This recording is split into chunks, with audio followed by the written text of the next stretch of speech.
कभी की बात है। एक शहर में अलाउद्दीन नाम का एक गरीब लड़का अपनी मां के साथ रहता था। वो सारा दिन बाजार में इधर उधर फिरता और छोटे मोटे काम करके पेट पालता था। अलाउद्दीन शरारती था, लेकिन उसका दिल साफ था। एक दिन एक जादूगर शहर आया। उसने अलाउद्दीन को देखा और अपनी चालाकी से उसे अपना भतीजा बना लिया। जादूगर ने कहा, ऐ अलाउद्दीन, मैं तुम्हें खजाना दिखाऊंगा, लेकिन तुम्हें मेरी बात माननी होगी।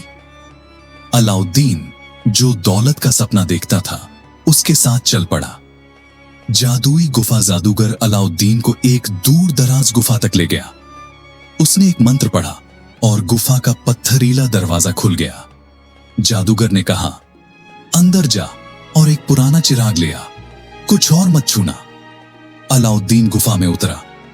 वहां सोने चांदी के ढेर और चमकते जवाहरात थे, लेकिन अलाउद्दीन ने सिर्फ एक पुराना धूल भरा चिराग उठाया। जब वो वापस आया तो जादूगर ने चीख कर कहा, चिराग मुझे दे। अलाउद्दीन को शक हुआ और उसने चिराग देने से मना कर दिया। जादूगर गुस्से में आग बबूला हुआ और उसने मंत्र पढ़कर गुफा का दरवाजा बंद कर दिया। अलाउद्दीन अंधेरे में फंस गया।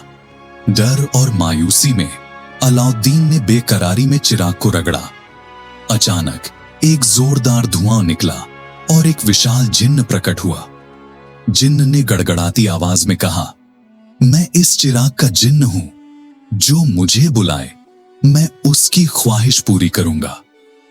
अलाउद्दीन ने फौरन कहा, मुझे घर पहुंचाओ। जिन्न ने अपनी जादुई ताकत से अलाउद्दीन को उसकी मां के पास पहुंचा दिया।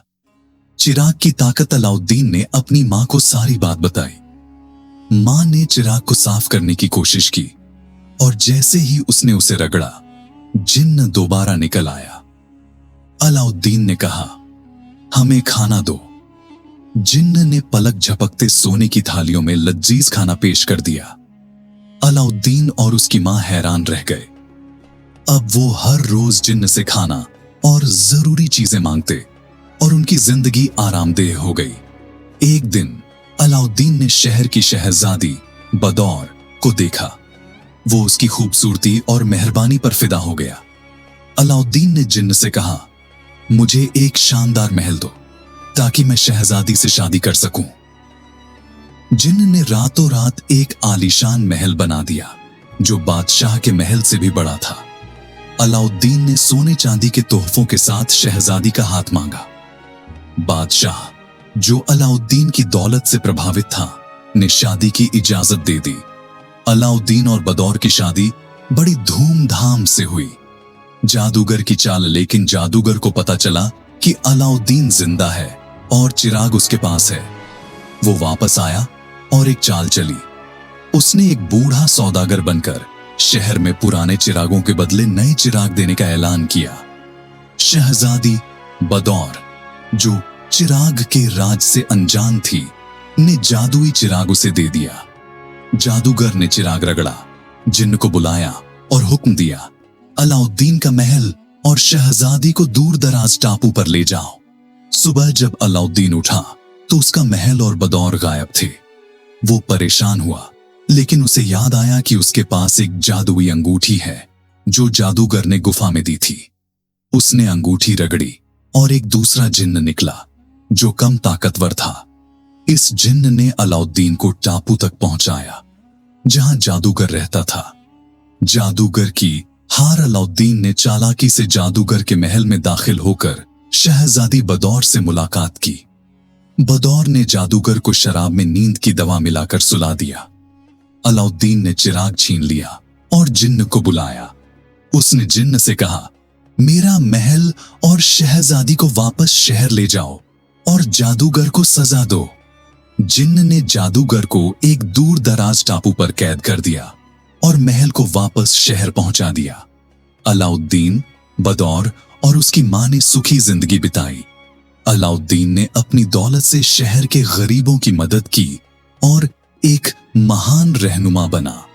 जिन्न चिराग में वापस चला गया, लेकिन कहा जाता है कि वो हमेशा अलाउद्दीन की नेकी की हिफाजत करता रहा।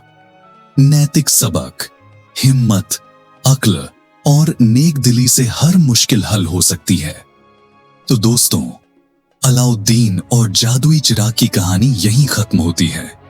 उम्मीद है आपको ये कहानी पसंद आई होगी। अलाउद्दीन ने अपनी हिम्मत और बदौर की चालाकी से जादूगर को हरा दिया और फिर उनकी शादी हो गई। खुशहाली से भरी एक नई जिंदगी शुरू हुई। अगर आपको ये कहानी अच्छी लगी तो मेहरबानी करके हमारे चैनल को लाइक करें, सब्सक्राइब करें और कमेंट में बताएं कि आप आगे कौन सी कहानी देखना चाहते हैं। क्या आप अलिफ लैला की और कहानियां देखना पसंद करेंगे, जैसे सिंदबाद की सैर या अली बाबा और 40 चोर, या फिर कोई और जादुई कहानी? हमें जरूर बताएं। हमारे चैनल को सब्सक्राइब करना न भूलें ताकि आप हर नई कहानी की जादुई दुनिया में खो सकें। अलविदा, और अगली बार फिर मुलाकात होगी।